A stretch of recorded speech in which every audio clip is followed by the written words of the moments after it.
मजा लग रहा है, सुनने मजा लग रहा है, फिर भी लग रहा है कुछ समझ में नहीं आता कुछ कुछ जगह में। तो स्वाभाविक है, क्योंकि ये जो ज्ञान है शाब्दिक अर्थ में समझ में नहीं आएगा, ये कुछ चीज है उपलब्धि का विषय है। जिस तरह रसगुल्ला मीठा लगते हैं, ये जब नहीं खाएगा वो तो सुनने से ज्यादा कुछ लगेगा, लेकिन पहले से मिठाई रसगुल्ला का एक्सपेरिमेंट नहीं करना तो पता करना थोड़ा मुश्किल होगा। इसीलिए अगर कुछ कुछ शब्द का तो समझने के बाद भी कुछ कुछ समझ में आएगा नहीं, वो तो स्वाभाविक है, गुरु कृष्ण का कृपा से समझ में। इसीलिए हमें पढ़ने सुनने के पहले गुरु वैष्णव का कृपा प्रार्थना करना बहुत जरूरी है, उनका कृपा से उपलब्ध। शाब्दिक अर्थ से भगवत तत्व ज्ञान लाभ नहीं होते। चैतन्य चरितामृत महाप्रभु कहते हैं, प्रमाण करते हो दक्षिण भारत का जो ब्राह्मण जो अशुद्ध उच्चारण करते हैं, फिर भी तो महाप्रभु ने पूछा, महाशय तुम्हारे क्या अर्थ पता चलते हैं तो इतना आनंद होता है पढ़ के, आप रोते हैं? तो बोले अर्थ तो दूर का बात है, मैं तो उच्चारण ठीक नहीं कर पाता, अर्थ क्या। तो लेकिन मैं जब गीता खोलता हूँ तो कृष्ण का रूप दर्शन करता हूँ। कृष्ण हाथ में घोड़ा का लगाम और बेत्र लेकर रथ चला रहे, अर्जुन बैठा है, ये दिखता हूँ। और गीता बंद नहीं कर पाता हूँ, क्योंकि गुरुदेव के आदेश था, मेरे पढ़ना तो आता नहीं, उनका आदेश अनुसार मैं कोशिश करता हूँ। तो महापुरुष, हाँ तुम्हारे गीता पढ़ने का अधिकार है। गुरुदेव के बात में अविचल विश्वास, इसके गीता के अंदर उन्होंने कृष्ण का दर्शन करना है। और हम देखे बहुत बड़े बड़े पंडित हैं, गीता का व्याख्या करते, लेकिन कृष्ण को मानते नहीं। इसीलिए ये ज्ञान केवल गुरुदेव का कृपा से प्राप्त हो सकता है। तो ये कृष्ण कृष्ण अर्जुन का चर्चा हो रहा था। कृष्ण को अर्जुन पूछा था, दोनों का बीच में एक सुनिश्चित करके बताइए, कर्म संन्यास, काम को त्याग देना, ये संन्यास करना अच्छा कि कर्म योग अर्थात शंख और भक्ति, इनमें से कौन सा एक बताइए, कौन सा करना है? तो कृष्ण ने कहता है वास्तव में दोनों एक ही है, निःश्रेयस कर उभौ, दोनों ही मंगलकारी है, दोनों ही मंगलकारी है। लेकिन तयस्तु कर्म संन्यासात् कर्मयोगं विशेष, दोनों ही मंगलकारी है, लेकिन उनमें से कर्म संन्यास कर्मयोग श्रेष्ठ, भक्ति श्रेष्ठ है। तो ये दोनों को जो पृथक बोलते हैं वो बाल बुद्धि संपन्न है। और उदाहरण देता है जल ढूंढना और जल में पानी से। फिर भी कृष्ण कहता है इसको दोनों के बीच में यदि कोई फर्क समझते हैं वो बाल बुद्धि है, बच्चा है, बुद्धि नहीं। हाँ, लेकिन अभी आगे उसका और परिष्कार करके देता है, यदि भी कहता है दोनों एक ही है, लेकिन कर्मयोगं विशिष्यते, वो तो पहले कहा था दोनों ही सही है, लेकिन कर्मयोग ज्यादा श्रेष्ठ है। तो यह उसको प्रमाण करने के लिए और बात, सन्यासिस्तु महाबाहो दुःखमाप्तुम अजगत। सन्यास, जो सन्यास है कर्मयोग त्याग करना है, सन्यास शब्द का हमें समझना चाहिए जो सन्यास समग्र में न्यास त्याग कर दिया, कर्म त्याग कर दिया है। ये महावीर अर्जुन, ये जो सन्यास है ये दुःखमाप्त, दुःख प्राप्त होता है। यदि अजोगत अजुगत, अजुगत अर्थात कृष्ण भक्ति नहीं करे, युक्त तो नहीं होगा। जो जुगत अर्थात जो युक्त है, कृष्ण भक्ति कर रहा है। यदि यदि सन्यास कर्म त्याग दिया है लेकिन युक्त तो नहीं है, उस तरह सन्यास है दुःखमाप्त, दुःख देते हैं। उल्टा जो है दोनों ही यद्यपि निःश्रेयस्कर है, लेकिन केवल सन्यास भक्ति सरकार ये कष्टदायक है। और जोगयुक्त मुनि ब्रह्म, और जो जोगयुक्त जो है अर्थात जो भक्त है वो क्या है, उस तरह मुनि ब्रह्म को प्राप्त करता है। कितना दिन? न उचिरे न ज्यादा दिन नहीं है, तुरंत तुरंत मिलता है। चीर अर्थात बहुत समय, न चिरेण अर्थात देरी नहीं, शीघ्र अधिगच्छति, प्राप्त करते हैं। तो संन्यास यदि कृष्ण भक्ति सरकार, भगवान के भक्ति सरकार केवल संन्यास दुख देते हैं, और संन्यास नहीं करके भी हाँ जो केवल भक्ति करते हैं वो क्या करते हैं, हाँ वो ब्रह्म को प्राप्त, भगवान का होता है, और ज्यादा दिन नहीं, तुरंत मिलते हैं। भक्ति में लागे भी न केवल समस्त कर्म का परित्याग करने से कोई सुखी नहीं बन सकता, परंतु भक्ति में लगा हुआ विचारवान व्यक्ति शीघ्र ही परमेश्वर को प्राप्त करता है। यह दो प्रकार संन्यास कहता है, एक प्रकार मायावादी सन्यासी जो शंकर दर्शन अध्ययन करता है, और एक वैष्णव सन्यासी वेदांत सन्यासी। मायावादी सन्यासी भी वेदांत सूत्र को अध्ययन करते हैं, लेकिन वो लोग शंकराचार्य का शारीरिक भाष्य को पढ़ते हैं, लेकिन वैष्णव सन्यासी को पंचरात्रिक विधि अनुसरण करते हैं। अतः वैष्णव सन्यासी को भगवान की दिव्यता के लिए अनेक प्रकार कार्य करना पड़ता है, उन्हें भौतिक कार्य से कोई सरा कर नहीं रहता, किंतु तो भी वे भगवान को भक्ति में नाना प्रकार कार्य रहता है। लेकिन मायावादी सन्यासी जो शंख तथा वेदांत का अध्ययन एवं चिंतन में लगे रहता है, वे भगवान की दिव्य भक्ति का आनंद नहीं उठा पाता। भगवान के भक्ति में जो आनंद है, नाचना, गाना, खाना, भक्त संग करना, भगवान का सेवा करना, कितना आनंद है। भगवान का अच्छा हार पहनना, वो हार जो निराकार है ब्रह्मभूषण, वो भगवान का फूल का हार नहीं लगा सकते, तो भगवान का फूल, वो फूल का सुगंध भी इनका नहीं मिलेगा। लेकिन जो भगवान की सेवा करता है, कितना सुंदर सुंदर अगरबत्ती लगाते हैं, कितना सुंदर सुंदर फूल का हार बनाते हैं, भगवान का जो मंदिर बनाते, कितना सुंदर परिवेश में रहता है, लेकिन निराकार ब्रह्म का उपासना ये सुविधा उनको नहीं मिलती। मायावादी सन्यासियों का शुष्क चिंतन तथा कृत्रिम साधन से निर्विशेष विवेचना उनके लिए व्यर्थ होती है। भक्ति में लगे है वैष्णव सन्यासी अपने दिव्य कर्म के कारण वे प्रसन्न रहते हैं, और वह भी निश्चित रहता है कि वह भगवत धाम को प्राप्त हो। मायावादी सन्यासी कभी से कभी आत्म साक्षात्कार के पथ में से नीचे गिर जाते हैं, और आके जाके नीचे गिरने के बाद समाज सेवा शुरू करते हैं। बहुत ज्यादा देखते हैं सन्यासी लोग बहुत सारे समाज सेवा में लग जाते हैं, तो उनको पता नहीं है, क्योंकि जब गिर जाते हो भगवान को दर्शन किए नहीं उधर में, तो सोचते हैं जो मानव सेवा माधव सेवा, इस तरह के नया नया फॉर्मूला बनाते हैं, दरिद्र नारायण कर देते हैं, नारायण का दरिद्र बना देते हैं। तो ये जो भगवत भक्त है, जोग युक्त विशुद्ध आत्मा, इस तरह भगवत भक्ति करने से उन्होंने ये जोग युक्त अर्थात ये कृष्ण सेवा में युक्त होने से विशुद्ध आत्मा, उसका आत्मा निर्मल हो जाता है। विजित आत्मा शब्द अर्थ क्या है? विजित आत्मा, आत्मसंगी, और जितेंद्रिय, इंद्रियों को विजय करे, और सर्वभूतात्मा, ये शब्द सर्वभूतात्मा क्या है? ये सर्व शब्द है। सर्वभूत हम जानते हैं, सर्वभूत सारे जीव, आत्मभूत आत्मा अर्थात जो व्यक्ति खुद का तरह समझते हैं। आत्मभूत आत्मा अर्थात जो दूसरा का कष्ट खुद का कष्ट समझते हैं, अर्थात दयालु।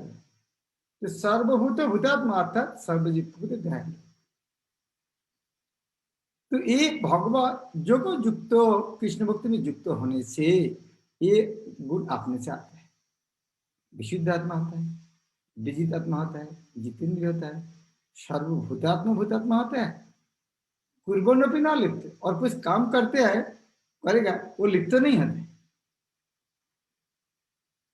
तो यह कृष्ण क्या समझाना चाहते हैं? ये दो प्रकार जो है, एक कर्म त्याग करना और भगवान त्याग करना। तो अर्जुन को पूछना है, भाई भक्ति करना, फिर इसके अंदर काम तो है, ये बोला काम छोड़ दो, लेकिन ये ज्यादा काम है कृष्ण भक्ति में। तो वही कृष्ण समझाने का कोशिश कर रहा है, कृष्ण भक्ति के जो काम है वास्तव में वो बंधन नहीं, किस तरह है? कुर्बन भी ना लिप्त, करने के बाद भी लिप्त नहीं आते। वो बात को समझाने के लिए ये श्लोक अवतरण हो रहा है। आगे और कुछ श्लोक होगा, क्योंकि कृष्ण भक्ति में इतना कर्म करने के बाद ही उसको अकर्म ही माना जाता है।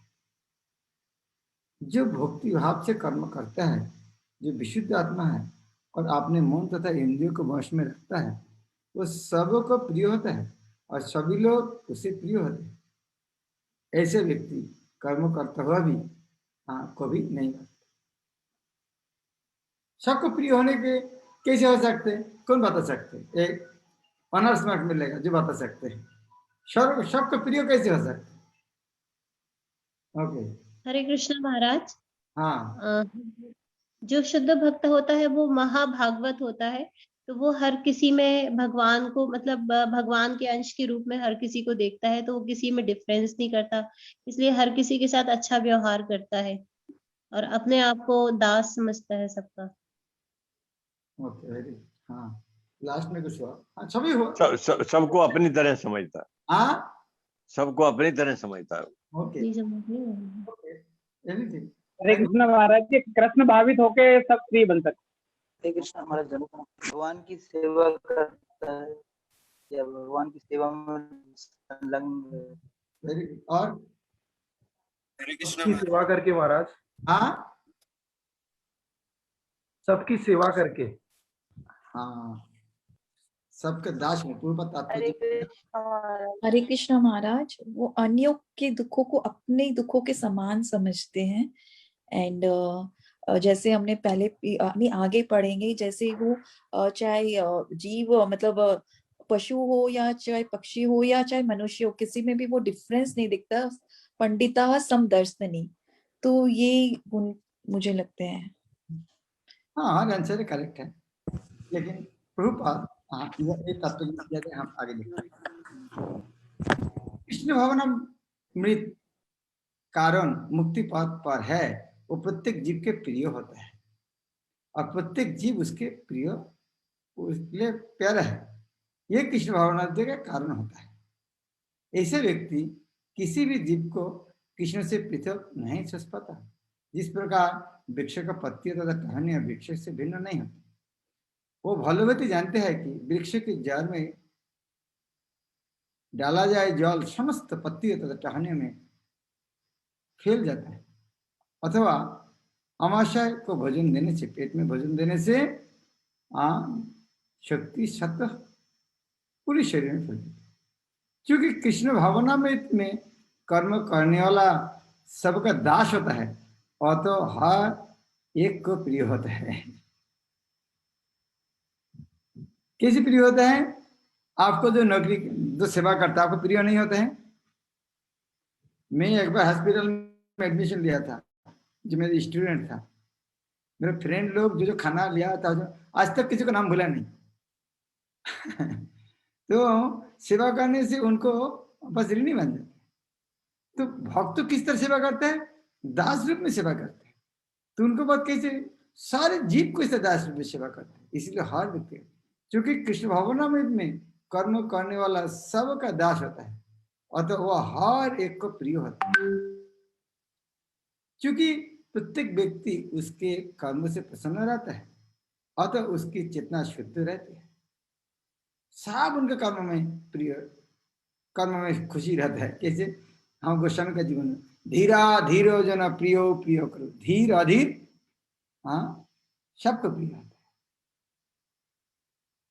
गोस्वामी लोग सबको प्रिय होता है। ये तो उनका किसी का रिश्तेदारी संपर्क नहीं था, फिर भी गोस्वामी लोग किसी को घर में परिवार का समस्या है, वो गोस्वामी लोग के पास आते हैं, सर समाधान करो। चोर डाकू भी उनके पास आशीर्वाद लेने आते हैं। इतना प्रिय होता है सबका प्रिय, क्योंकि उसकी चेतना शुद्ध रहती है तो उसका मन पूर्णतः नियंत्रण में रहता है। मन के नियंत्रण होने से उसकी इंद्रिया संयमित रहती है, क्योंकि उसका मन सदैव कृष्ण में स्थिर रहता है और तो उसकी विचलित होने का प्रश्न ही नहीं होता। न ही उसे कृष्ण से संबंध कथा को अतिरिक्त अन्य कार्यों में अपनी इंद्रियों को लगाने का अवसर मिलता है। यह कृष्ण कथा के अतिरिक्त और कुछ सुनना नहीं चाहता, वह कृष्ण को अर्पित किए हुए भोजन के अतिरिक्त अन्य कुछ नहीं खाना चाहता और न ऐसे किसी स्थान में जाने की इच्छा रखता है जहाँ कृष्ण संबंधी कार्य न होता, अतः उसकी इंद्रिय वश में रहती है। ऐसे व्यक्ति जिसकी इंद्रिय संयमित हो वह किसी के प्रति अपराध नहीं कर सकता। इस कोई यह प्रश्न कर सकता है, तो फिर अर्जुन अन्य के प्रति युद्ध के आक्रमण क्यों था? इसका अर्थ क्या है? क्यों युद्ध किया?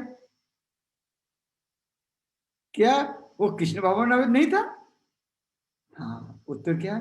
वस्तुतः अर्जुन ऊपर से ही आक्रामक था, क्योंकि जैसे कि द्वितीय अध्याय में बताया जा चुका है, आत्मा के अवध होने के कारण युद्ध में आकर हुए सारे व्यक्ति अपने अपने स्वरूप में जीवित बने रहेंगे।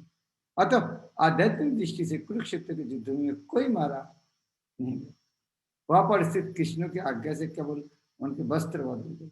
अतः अर्जुन कुरुक्षेत्र के युद्ध में युद्ध करता हुआ अभी वस्तुतः युद्ध नहीं कर रहा, वह तो पूर्ण कृष्ण भाव में कृष्ण का आदेश पालन कर रहा। ऐसे व्यक्ति कभी कर्मबंधन से नहीं। कोई प्रश्न उठ सकता है, हाँ कुरुक्षेत्र में मारे वो वस्त्र बदल दिया, दूसरा जगह से मारते वस्त्र बदल नहीं देता है क्या? इसको उत्तर क्या? हाँ, ये आप इस्कन का भक्त है, कुरुक्षेत्र में जो मर गया मारा नहीं, वस्त्र बदल दिया। दूसरा जगह जो आदमी मरता है तो वस्त्र बदल नहीं देता है, वो कैसे मरता है फिर? हाँ, उधर वस्त्र बदल देते हैं, लेकिन वस्त्र बदल देने का तो फर्क तो होता है ना।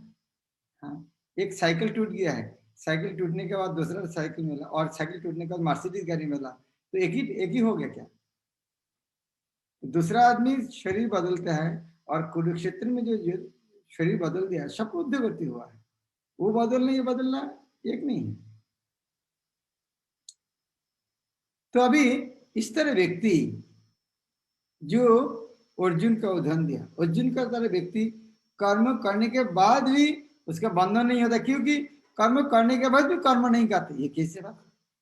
काम करने के बाद काम नहीं करते, ऐसे कैसे हो सकता? वो करते नहीं, काम कर रहे वो करते नहीं। हाँ, ये उपलब्धि का विषय है। कैसे?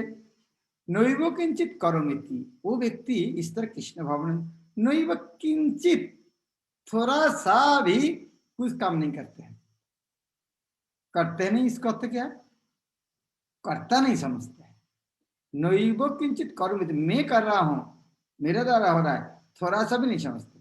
युक्त मन्ने तो तत्त्वविद, जो युक्त है भगवान के सेवा में युक्त, जो भगवत भक्ति कर रहा है, वो जो तत्त्वविद व्यक्ति है, वो कुछ भी नहीं करते हैं, कोई भी करता नहीं समझते।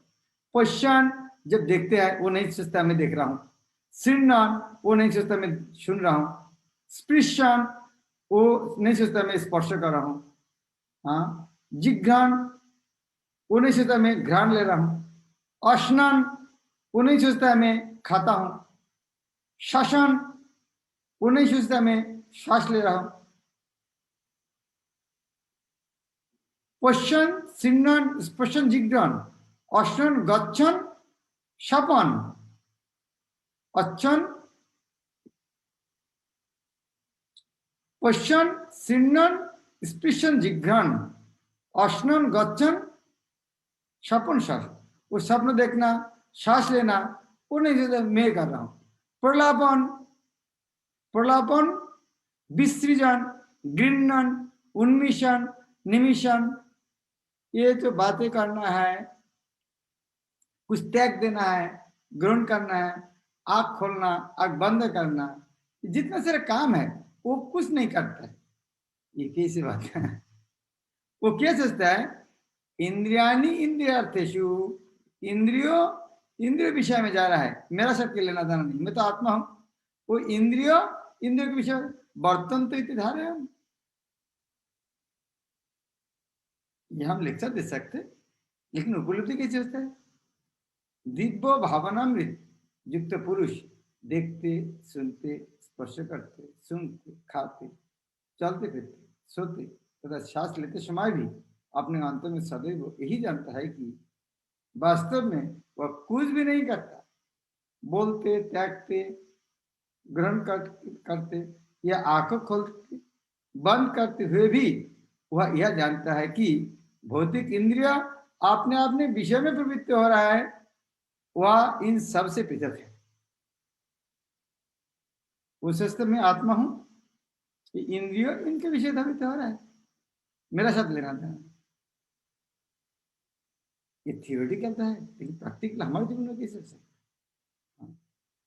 हमारे जीवन हम कुछ नहीं, ये कैसे होता है ये समझाना मुश्किल है।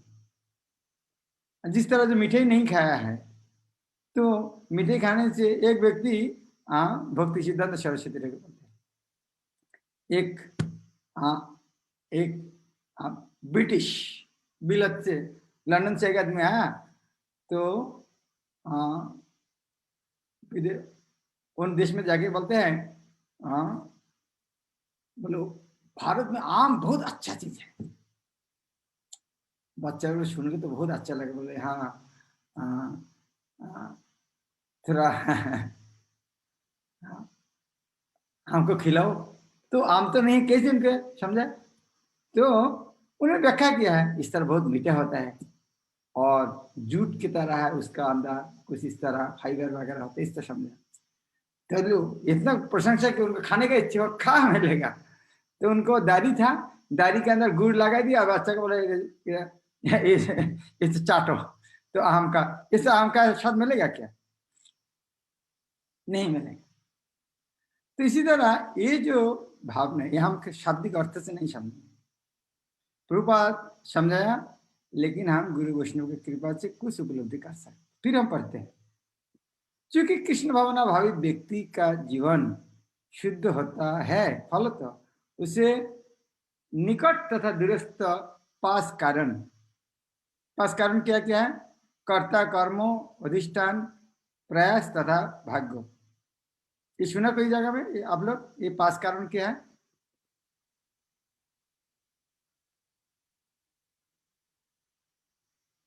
ये दुनिया में कौन कर्म करते हैं, कैसे होता है? जो कुछ दुनिया में क्यों होता है, कर्ता कौन है? कोई विषय काम में ये पास करता है। 18 अध्याय का 14 नंबर श्लोक में ये श्लोक बताया। कोई जगह में कर्ता, कर्म, उजागा है, प्रयास और भाग्य, भगवान, ये सब का नहीं, कोई एक व्यक्ति इन्वॉल्वमेंट नहीं होता है, सभी इन्वॉल्व है। तो हर जगह में एक पांचों व्यक्ति इन्वॉल्व है, और निर्भर किसी कार्य से कुछ लेना देना नहीं होता है। क्योंकि कृष्णवान व्यक्ति का जीवन शुद्ध होता है, फल तो उसे निकट पास कारण, ये जो कारण पर निर्भर किसी कार्य से कुछ लेना नहीं, क्योंकि जो कार्य होता है ना, ये पास के लिए होते हैं। ये केवल कर्ता अकेला नहीं है, उस कर्म भी है, उसको अधिष्ठान भी है। किसी को थप्पड़ लगाना है, तो थप्पड़ लगाना सामने आदमी नहीं है, तो किसको थप्पड़ लगाएंगे? थप्पड़ लगाना आदमी तो होना चाहिए, किसी को गाल होना चाहिए, थप्पड़ लगाएंगे। और जागृत अधिष्ठान, प्रयास और भाग्य, चार में भगवान का अनुमोदन। इसका कारण यही है कि वह भगवान की दिव्य सेवा में लगा रहता है। यद्यपि ऐसा प्रतीत होता है कि वो अपने शरीर तथा इंद्रियों से कर्म कर रहा है, किंतु अपनी वास्तविक स्थिति के प्रति सचेत रहता है, जो कि आध्यात्मिक व्यस्तता है। भौतिक चेतना में इंद्रिय तृप्ति में लगी रहते हैं, किंतु कृष्ण भावना में वो कृष्ण की इंद्रिय को तुष्टि में लगे रहते हैं। अतः कृष्ण भावना भावित व्यक्ति सदा मुक्त रहता है, भले ही वह ऊपर से भौतिक कार्य में लगा हुआ दिखाई पड़े। देखने तथा सुनने का कार्य ज्ञानेन्द्रिय कर्म है, जबकि चलना, बोलना, मल त्यागना आदि कर्मेंद्रियों का कार्य है। देखना सुनना ज्ञानेन्द्रिय है, लेकिन चलना बोलना कर्मेंद्रिय है। कृष्ण भावना व्यक्ति कभी भी इंद्रिय के कार्य से प्रभावित नहीं होता। वह भगवत सेवा के अतिरिक्त कोई दूसरा कार्य नहीं कर सकता, क्योंकि उसे ज्ञात है कि वह भगवान के शाश्वत दास है। कैसे होता है? क्योंकि उन्हें सारे काम भगवान के लिए अर्पित करके करता है। ब्रह्मणि आधे कर्मणि संगं तत्त करति लिप्यन्ते न स पापेन पद्मपत्र निरम भाषा। यह एक बहुत अच्छा शब्द है ब्रह्मणि। ये ब्रह्म शब्द है क्या? ब्रह्म शब्द किसके उद्देश्य? ब्रह्मणि आधार कर्मणि, वो जो युक्त होगा, जो भगवत भक्त बोल रहा है इस तरह कुछ उनके नहीं करते हैं, सब भगवान का पूरा निर्लिप्त रहते हैं। कैसे? क्योंकि उन्होंने ब्रह्मणि आधार कर्मणि, उन्होंने सारे कर्म कोई ब्रह्म को अर्पित करके करते हैं। वो ब्रह्म किया है। और साथ साथ संग त्यक्ता करोति जाओ, संग त्यक्ता, आसक्ति त्याग कर भगवान के ब्रह्म को अर्पण करके सारा कर्म करता है, कोई संग नहीं, कोई आसक्ति नहीं। तो इस तरह जब करेगा, लिप्पन्ते न स पापेन, पाप उनके स्पर्श नहीं करते। जिस तरह पद्मपत्र में वश, पद्मपत्र में कभी जल नहीं लगते। जो व्यक्ति कर्मफल को परमेश्वर के समर्पित करके आसक्ति रहित होकर अपना कर्म करता है और पाप कर्म से उसी प्रकार अप्रभावित रहता है जिस प्रकार कमल पत्र जल में अस्पृश्य रहता है, स्पर्श नहीं करता है। ब्रह्म अर्थ क्या है? यह ब्रह्म अर्थ है कृष्ण भवनामृत में। ब्रह्मणि आधार कर्म कृष्ण। क्यों? हाँ, आप लोग शब्द कृष्ण में लगाते हैं। क्यों? हाँ, यह भौतिक जगत प्रकृति तीन गुणों के सामग्री अभिव्यक्ति है जिसे प्रधान की संज्ञा दी जाती है। तो यहाँ पर हमें ये ब्रह्म शब्द कहाँ से आया है? वेद मंत्र में क्या है? सर्वं एतत् ब्रह्म मंडूकोपनिषद, तस्मात् एतत् ब्रह्म नामो रूपमन्नं च जायते मंडूकोपनिषद। भगवद गीता में भी कहता है मम जोनिर्महत् ब्रह्म। यह से क्या पता है? यह प्रकट है कि जगत की प्रत्येक वस्तु ब्रह्म की अभिव्यक्ति है और यद्यपि कार्य भिन्न भिन्न रूप में प्रकट होता है, किंतु तो भी वो एक कारण से अभिन्न है।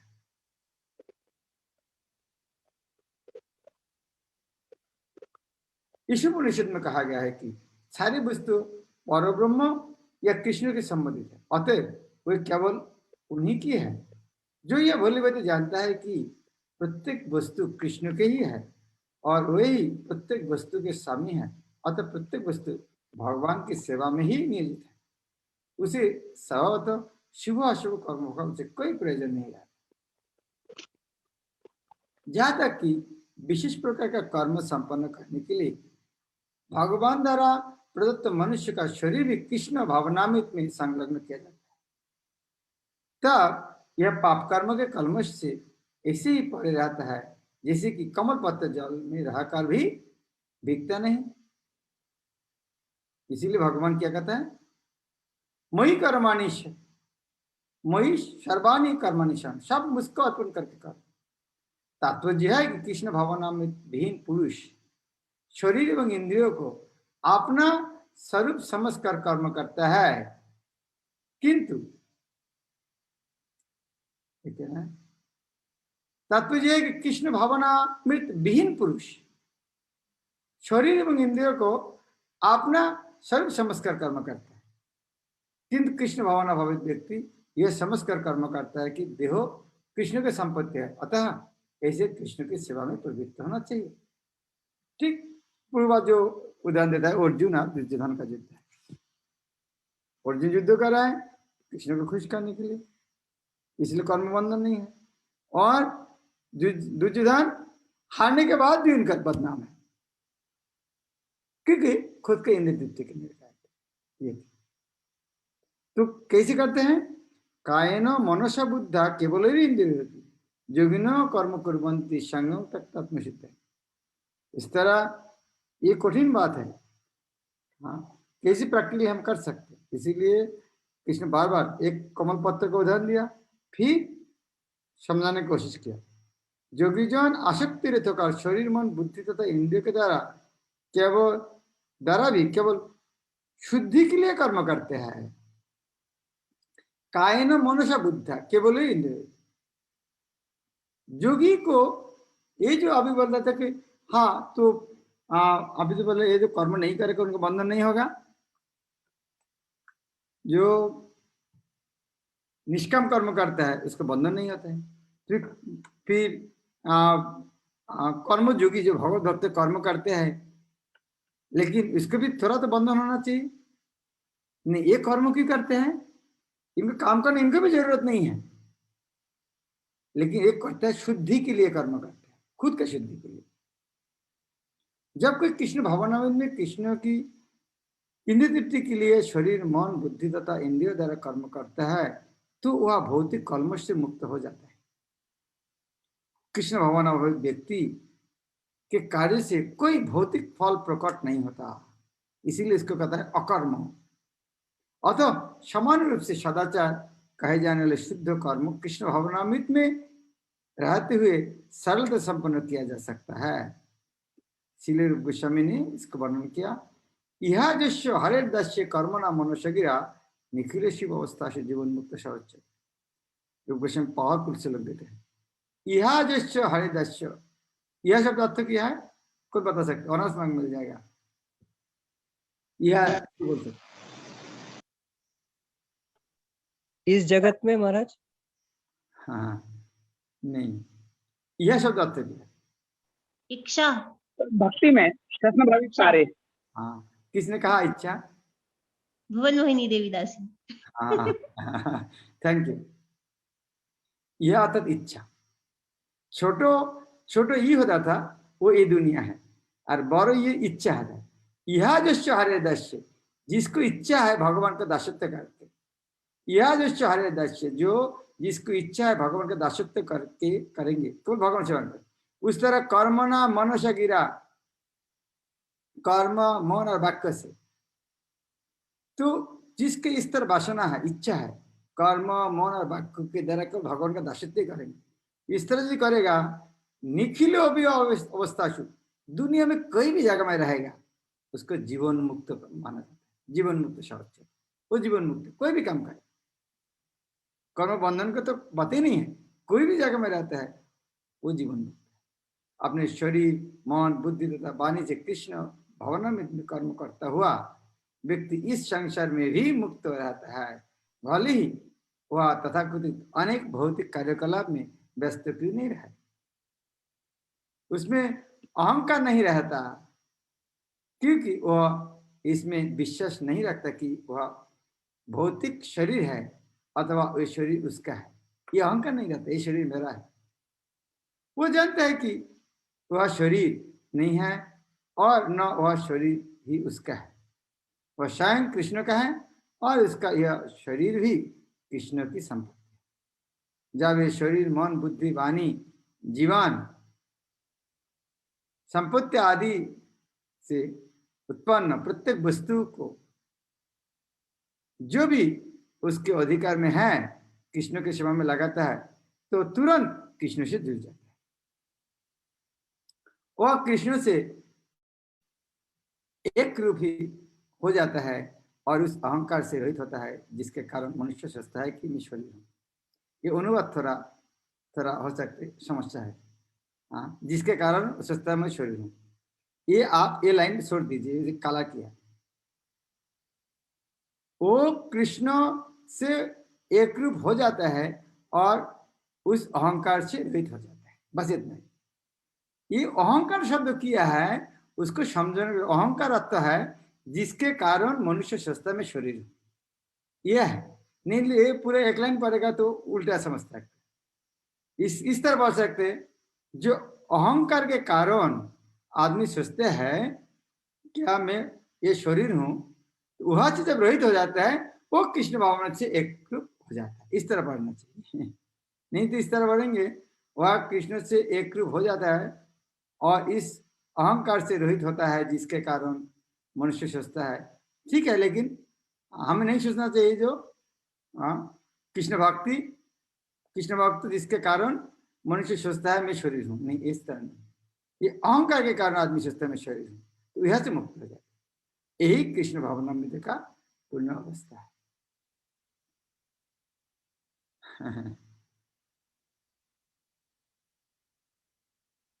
हरे कृष्ण। दो हाथ उठे, काल भी 3-4 हाथ था पहले। ओके, ऐश्वर्य जगह दिखना होते। हरे कृष्ण महाराज, दंडवत प्रणाम। बहुत अच्छा लग रहा है गीता की क्लास सुन के। आप कृपया आशीर्वाद दीजिए कि जो भी मैं आपसे सीखती हूँ वो अपने जीवन में फल प्रसू कर पाऊँ। मैं कर नहीं पाती हूँ। आज का प्रश्न भी यही है, जो पहला श्लोक में हमने पढ़ा कि हम सब लोग दास दासी, खुद को अगर दास दासी माने और सबको, सारे जीवों को भगवान के अंश मान के उनको वैसे सोच के खुद को उनका दास मानते हैं तो हम उनके भी प्रिय होते हैं, ऐसे सेवा भी आसान हो जाता है। लेकिन महाराज, इतना फॉलन कंडीशन है कि कोई हमारे साथ बुरा बर्ताव करता है तो प्रिया तो मतलब उनके दास सोचना तो खुद दूर की बात है, मतलब वो भगवान के अंश है ये भी सोचना तब नहीं आता है, तो हम चाहते हुए भी उनके साथ अच्छा व्यवहार नहीं कर पाते हैं। ऐसे फॉलन कंडीशन से कैसे खुद को यहाँ से कैसे निकाला जाए महाराज? कैसे गीता की सारी बातें मैं मानने की बहुत इच्छा है कि मैं सब कुछ फॉलो करूं, लेकिन कभी कभी पता नहीं कैसे मैं नहीं कर पाती हूँ। कोशिश करते हुए मैं फॉल डाउन हो जाती हूँ। महाराज प्लीज हेल्प मी। धीरे धीरे होगा। जिस तरह प्रभुपाद इसके पहले उदाहरण दिया, भक्त लोग सोचते हम विकृत पशु को मालिक कुछ भी तरह आचरण कर सकते, तो पशु उनको कुछ चैलेंज नहीं कर सकते। तो हमें तो एक दिन में वो भावना नहीं आएगा, लेकिन हमारे साथ सब कोई इस तरह दुर्व्यवहार करते हैं तो हमें समझना चाहिए, हमें ये जीवन में, पूर्व जीवन में जितना पाप कर्म किया है हमको और सजा मिलने वाला है। तो भगवान उनके द्वारा हमको कष्ट देकर हमारे को अहंकार को चूर्ण कर रहा है, और पहले जितना पाप कर्म का वहाँ से मुक्त करके हमको सुधर रहा है, और हमके सहनशीलता सिखाने के लिए मौका दे रहा है।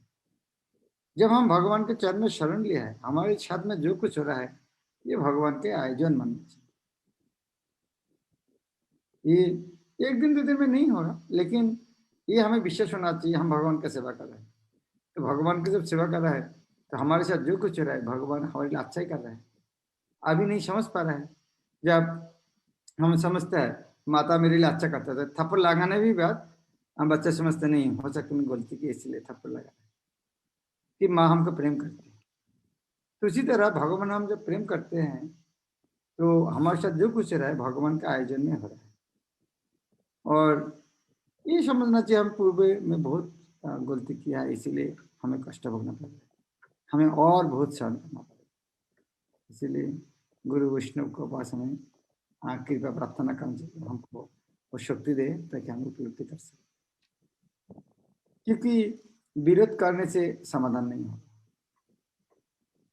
विरोध करने से भगवान का कृपा से एक दिन ये सारे समस्या समाधान होगा। जी महाराज, थैंक यू सो मच। और आप प्रे कीजिए मेरे लिए, और आप आशीर्वाद भी कीजिए कि मैं सच में आपने जो भी कहा वो मैं सच में फॉलो कर पाऊँ एक एक अच्छी तरह से। थैंक यू महाराज। ये कठिन है, लेकिन फिर भी जो ज्यादा डिस्टर्ब करते हैं ना उनको थोड़ा अवॉइड करने का कोशिश करना चाहिए। हम तो इतना ऊंचा भक्त नहीं है, हम सब कुछ टॉलरेट कर सकते, लेकिन एक दिन बड़ा भक्त जब बन जाएगा तब हम सब सहन कर सकते। अभी जब सहन नहीं कर सकते तो ना हम डिस्टेंस मेंटेन कर सकते। Yes Maharaj, thank you so much. Okay, काल को जिसका प्रश्न था उनका हाथ में किसी देख रहे हैं। Okay, MPD. हरे कृष्णा महाराज, दंडवत प्रणाम। महाराज, पंचरात्रिक विधि है उसके बारे में थोड़ा जानना। पंचरात्रिक विधि है, नारद पंचरात्रिक पुस्तक है। नारद पंचरात्रिक पुस्तक है जहाँ पर भगवान को सेवा पूजा किस तरह करना चाहिए वो वर्णन है। वो जो विधि का उसको पंचरात्रिक विधि बोलते हैं, अर्थात विग्रह सेवा।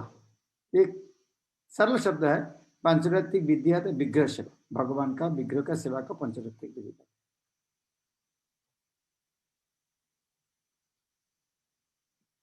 ओके, भुवन मानी होते हैं।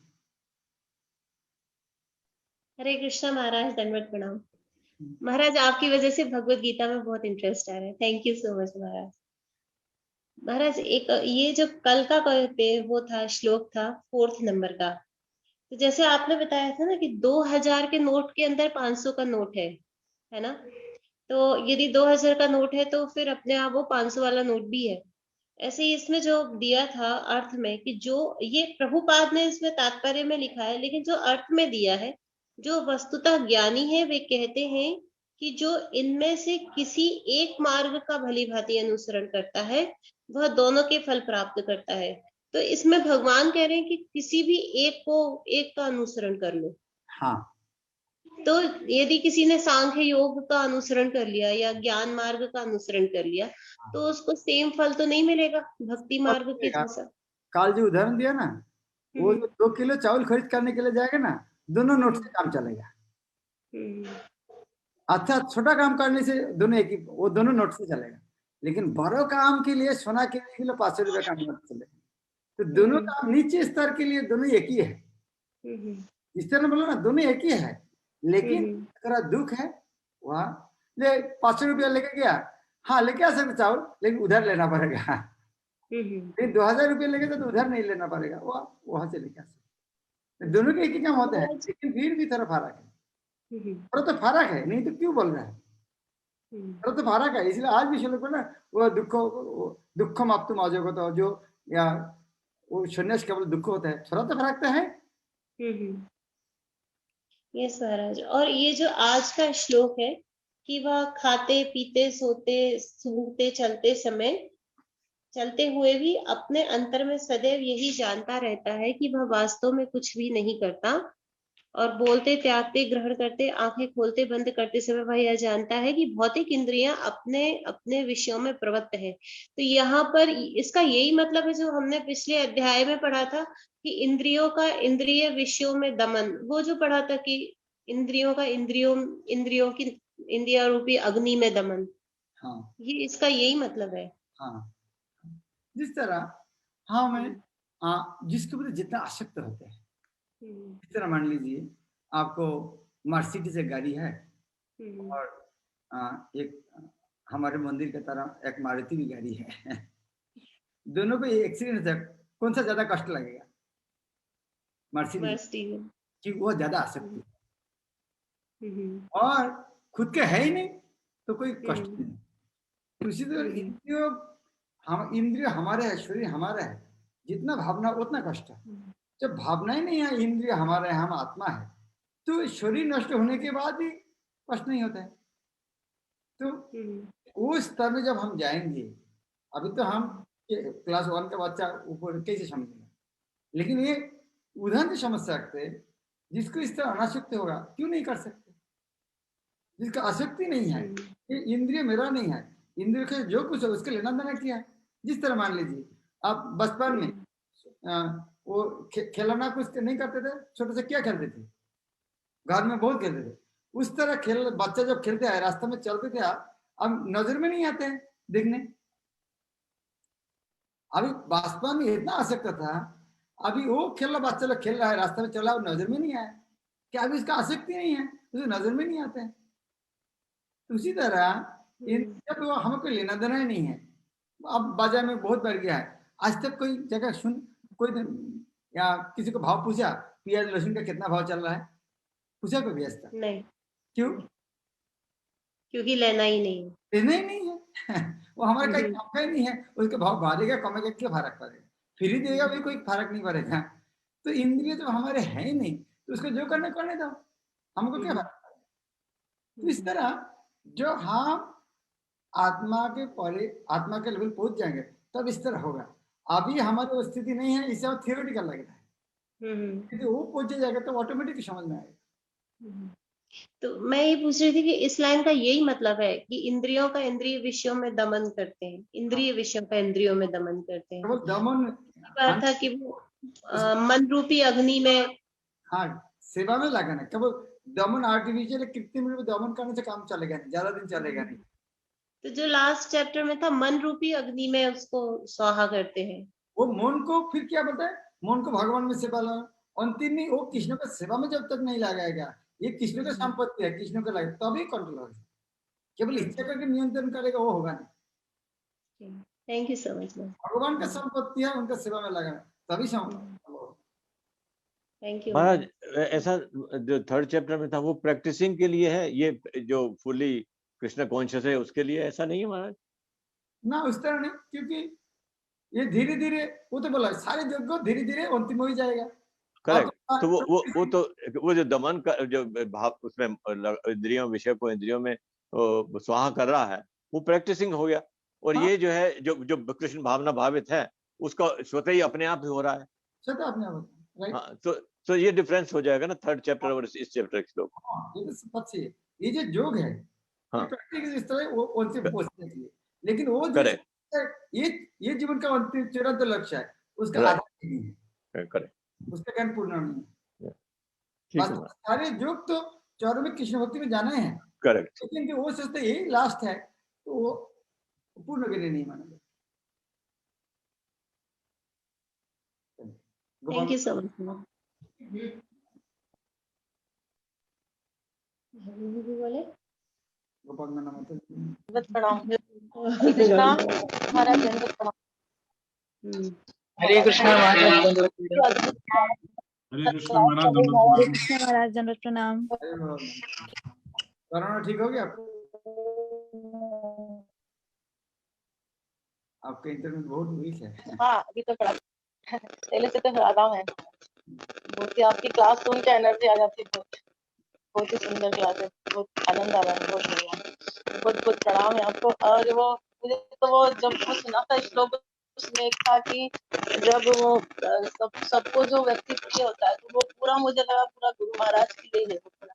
तो मुझे बहुत गुरु महाराज के आता ही पसंद थे, इसलिए मैंने बोला कि वो जो था पूरा कि गुरु महाराज जैसे सबके प्रिय थे, तो मतलब हर व्यक्ति के प्रिय थे, क्योंकि गुरु महाराज सबसे प्रेम करते थे और सबकी मतलब हाल चाल पूछना, सबकी समस्याएं, आध्यात्मिक मतलब हर तरह से सबको बिल्कुल ऐसा मानते थे कि सब कृष्ण के ही वो हैं अंश, और सभी शुद्ध भक्त है गुरु महाराज। तो वो मुझे गुरु बहुत इंटरनेट थोड़ा डिस्टर्ब कर रहे हैं। ओके, हरे कृष्ण। जय श्री हरे कृष्ण महाराज, दंडवत प्रणाम। महाराज यहाँ पर जो 6 श्लोका है उसमें प्रभुपाद ने तात्पर्य में लिखा है कि मायावादी सन्यासियों का शुष्क चिंतन तथा कृत्रिम साधनों से निर्विशेष विवेचना उनके लिए व्यर्थ होती है। तो इसका क्या अर्थ है? मायावादी लोग निराकारवादी होते हैं, वो भगवान के रूप को नहीं मानते। वो भगवान को शुष्क ज्ञान, उसको वो ज्ञान को शुष्क ज्ञान बोलते हैं। क्योंकि शुष्क क्यों बोलते हैं? शुष्क जात उसका तो रस नहीं, आनंद नहीं, आनंद नहीं, इसीलिए शुष्क शब्द। तो मायावादी का जो ज्ञान है, भक्ति में जो ज्ञान है, इसके अंदर बहुत रस है, लेकिन मायावादी का जो ज्ञान है उसके अंदर रस नहीं, कष्ट है। इसीलिए मायावादी को ज्ञान का शुष्क चिंतन बताए। उसको वो जो चिंतन करते हैं, भगवान इस तरह है, भगवान इस तरह है, तो मायावादी शुष्क चिंतक, वो चिंतन करना है। तो इस तरह अंतिम में उनको केवल क्या है, कष्ट लाभ होता है। तो आपको प्रश्न अलग बार बताइए, क्या बोलना चाहता है प्रश्न? ये 2 प्रकार आध्यात्मिकवादी है, एक है भक्त है और एक प्रकार से मायावादी है। भक्त जो साकार उपासना करते हैं भगवान को, और मायावादी जो भगवान की निराकार उपासना करते हैं। वो निराकार जो उपासना करते हैं उसको मायावादी बोलते हैं। और उनको जो चिंता भावना है, उसको दार्शनिक चिंतन है, वो शुष्क है, वो मेंटल स्पेकुलेशन, मानसिक जल्पना कल्पना है। ये सुनना चाहते थे? क्लियर? और प्रश्न क्या? यही प्रश्न था। यस महाराज, मतलब अभी भी क्लियर नहीं हुआ कि जब यहाँ लिखा है कि मायावादी सन्यासियों का शुष्क चिंतन तथा कृत्रिम साधनों से निर्विशेष विवेचना उनके लिए व्यर्थ होती है। हाँ, ये जो फिर एक एक शब्द बता, निर्विशेष, और एक लाइन, मायावादी सन्यासियों का शुष्क चिंतन तथा कृत्रिम, उनका जो शुष्क चिंतन, ड्राई स्पेकुलेशन, उसको वो जो कृत्रिम है, कृत्रिम अर्थात क्या है, कृत्रिम और नेचुरल। कृत्रिम शब्द अर्थ क्या है, खुद ने बना हुआ है कृत्रिम, और नेचुरल क्या है, स्वाभाविक। भगवान भगवान तो है, शास्त्र में लिखा है, लेकिन वो लोग खुद ने प्लान करा है, नहीं भगवान इस तरह था वैसा, वो कृत्रिम, उसको खुद के बना हुआ है। कृत्रिम शब्द अर्थ है जो उनका उन्होंने खुद ने बनाया, ये भगवान इस तरह नहीं है, भगवान निराकार है, उसको कृत्रिम बोलते हैं। उसके बाद और उस तरह से कल्पना करेगा उसे तो भगवान को प्राप्त नहीं हो सकता ना, इसलिए उसका निष्फल होता है उसका निर्विशेष ध्यान। फिर उसके बाद लिखा है कि कृत्रिम साधनों से निर्विशेष विवेचना उनके लिए व्यर्थ होती है। हाँ, तो उनका जो निर्विशेष विवेचना वो क्या होता है, भगवान निर्विशेष लगते हैं, तो निर्विशेष भगवान का ज्योति निर्विशेष है, वह से आगे भगवान तक जाना चाहिए, उनका ज्ञान वहां तक नहीं जाते हैं, वो सोचते भगवान निराकार है, तो ज्ञान व्यर्थ नहीं हुआ क्या। हम सूरज का प्रकाश देखा लेकिन मानते ये सब सूरज कुछ है नहीं, तो भी ये ज्ञान पूरा व्यर्थ नहीं हुआ क्या। सूरज का प्रकाश देखने के बाद सूरज को जब नहीं देखा तो ज्ञान व्यर्थ नहीं हुआ क्या। और सूरज भगवान के शरीर का ज्योति है, तो उनका ज्ञान पूर्ण कहाँ हुआ, व्यर्थ हुआ। यस महाराज, थैंक यू महाराज। और 7 नंबर श्लोक में लिखा है कि प्रभुपाद ने कि जो कृष्ण भावनामृत के कारण मुक्ति पथ पर हैं, तो मुक्ति, हाँ, मुक्ति शब्द अर्थ है, मुक्ति से अलग अलग अर्थ है। मुक्ति तो मुक्ति, मुक्ति शब्द अच्छा नहीं लग रहा तुमको ना, लेकिन मुक्ति से भी मुक्त हो सकते ना। मुक्ति तो अच्छा नहीं है, मुक्ति से मुक्त होना चाहिए कि नहीं, तो उसका नाम है भक्ति। मुक्ति से जो मुक्ति है उसके बारे में बता रहा है। अभी जो मुक्ति शब्द लिखा है इसको अर्थात मुक्ति की भावना से मुक्ति है, उसको वर्णन कर। मुक्ति से मुक्ति है उसका नाम भक्ति, अर्थात भक्ति के जिस तरह 2000 रुपये के अंदर सब कुछ है, उस भक्ति के अंदर मुक्ति भी है, कि वो मुक्ति से मुक्ति देता है। Yes Maharaj, thank you so much Maharaj. Thank you. वाह, सुमना गौरव। हरे कृष्णा महाराज, दंडवत प्रणाम। महाराज मेरा जैसे कि यहाँ पे जो 8 और 9 नंबर श्लोक है, इसमें जो 5 कारण बताए गए हैं, कर्ता, कर्म, अधिष्ठान, प्रयास तथा भाग्य, इसमें अधिष्ठान का अर्थ क्या है महाराज? हाँ, ये 18 अध्याय का 14 नंबर श्लोक पढ़ के ना कहते हैं अधिष्ठान तथा कर्ता स्थान है, कारक 7 प्रकार कारक पढ़ा नहीं, वही कारक शब्द है अधिष्ठान, अधिष्ठात्री देवी, अधिष्ठान, स्थान का प्रभाव पड़ता है कोई जगह में। कोई कर्म करने के लिए स्थान का प्रभाव बहुत होता है।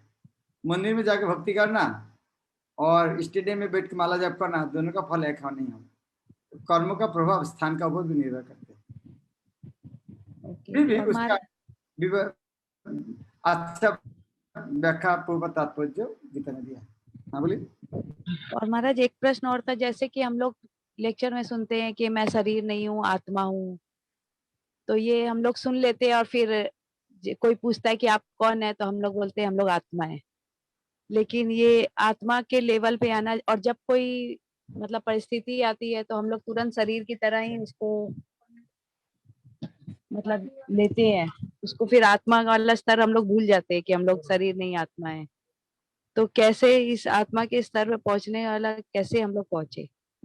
वही वही तो भक्ति का पूरा जीवन वही प्रयास है वहां जब पहुंच जाएगा तो और कोई जरूरत नहीं है। ये सारे ये हम क्लास कर रहा है, शादी संग कर रहा है, जप कर रहा है, भक्ति कर रहा है, सब वहां पर पहुंचने के लिए तरीके सारे साधन है, वही है। ये सारे प्रयास ये हम लेक्चर क्यों सुन रहे हैं, वो चीज समझने के लिए है।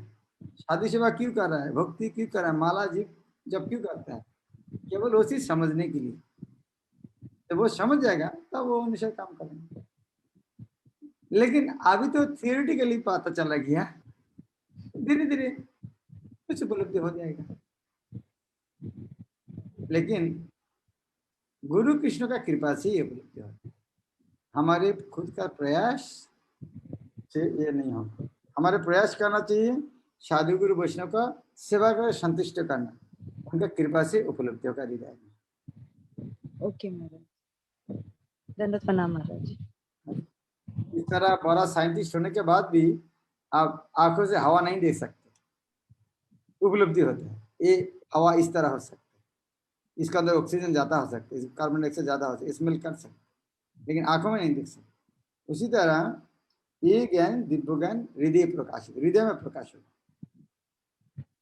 ओके महाराज आप लोग का सबका कृपा चाहिए ताकि हम लोग ये आगे बढ़ सके भक्ति में। सबका आशीर्वाद चाहिए।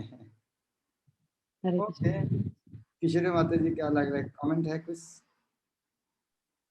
हरे कृष्ण महाराज जी, धन्यवाद प्रणाम, thank you very much Maharaj ji.